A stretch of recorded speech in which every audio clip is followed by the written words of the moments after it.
Hey, we're back again. So we were just talking about Captain America and Joe Johnston directing.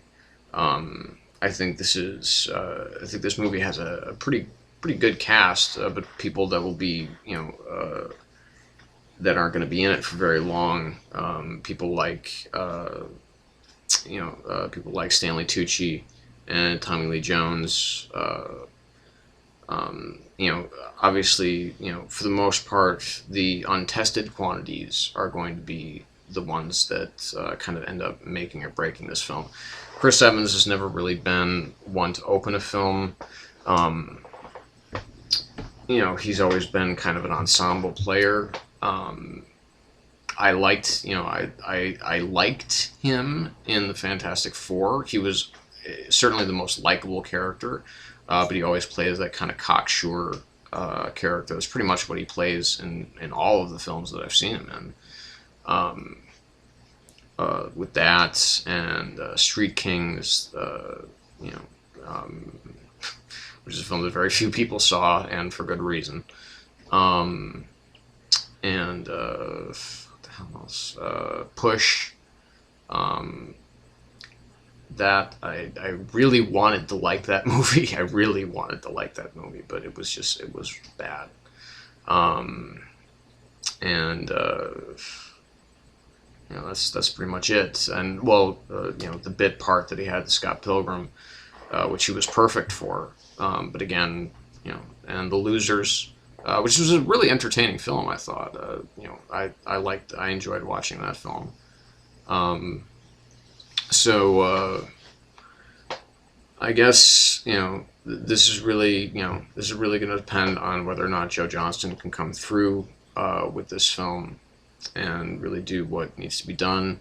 Whether or not Hugo Weaving is going to kind of maybe stray away from the Agent Smith thing for a little while and do something that is truly menacing, that isn't just a copy of Agent Smith, um, because he's playing, what I would consider to be probably the most evil character in the entirety of the Marvel Universe.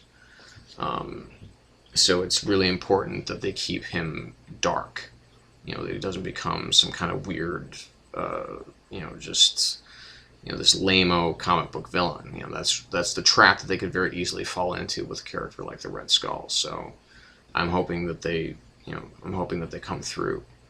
Um, so just after that, we've so the week after that, you've got Jon Favreau's Cowboys and Aliens.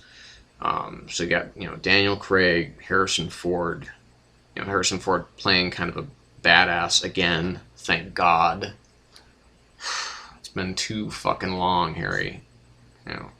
Um, and the woman who is currently in every film and is up for making every film, and that's not a bad thing when it's somebody like Olivia Wilde, because she's gorgeous, she's smart, she's chosen some really good roles, I think, and so it's just like she's all over the place right now.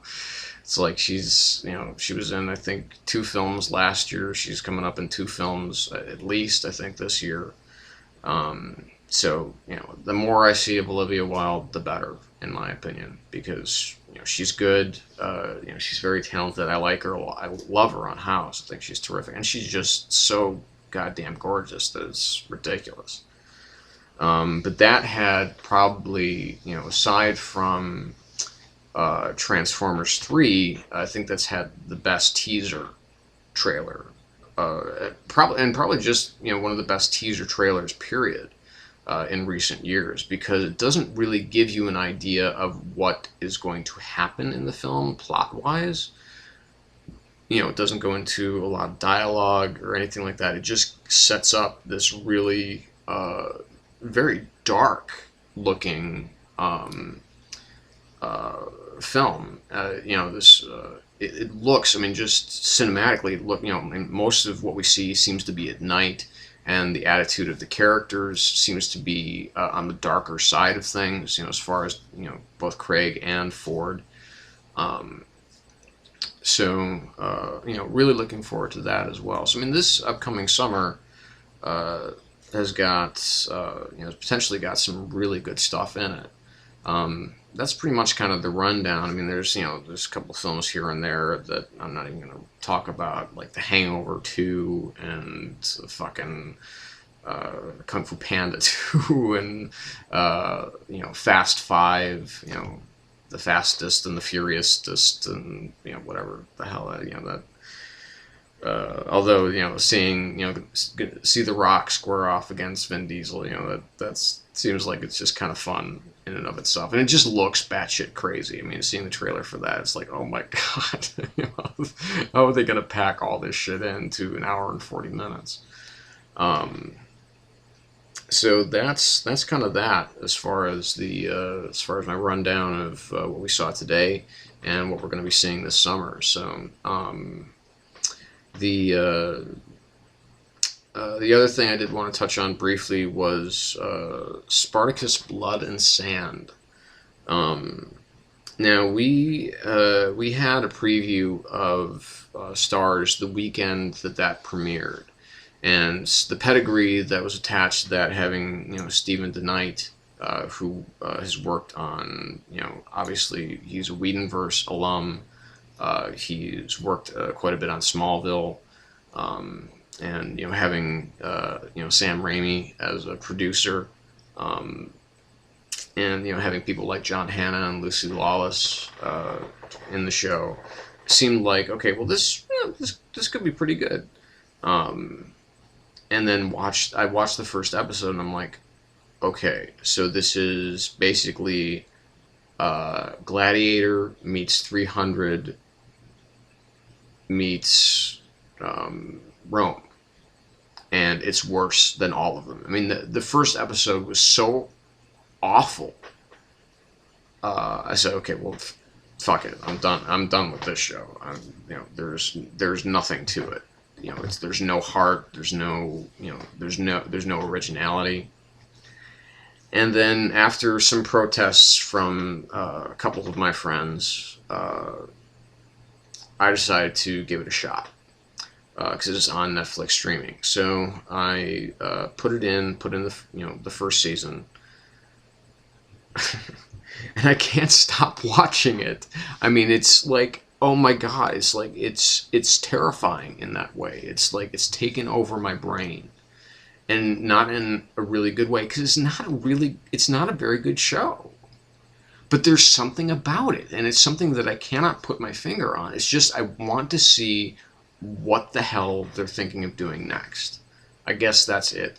That's the only place where I can come from, because Rome has been I think, in my opinion, the best thing that HBO has ever put out, as far as an original series. And there are some pretty good shows up there, but that's definitely the one that's just the tip top. And 300 is a really good film. Not great, really good though. And Gladiator, of course, pretty much the same. It's a really, really good film. Excellent storytelling. Just a little bit predictable. So but Rome is definitely and this film mixing all of those elements, putting them in a blender, apparently with a raw human heart, and like Spanish Fly or something like that, because there's more TNA and a lot of dick shots in this show, which is nice that they don't really shy away from the male organ, and just it's just, I guess the thing that keeps me coming back is just how insanely extreme it is. It's like there's nothing that they won't do. There's nothing that they won't show. There's no length that they will not go to try and keep your eyes on the screen. So that's it. I guess that must be it. So we're done for tonight. We're probably going to be back later this week. So stick around. theshadowgallery.info. Visit it. Love it. See you next time.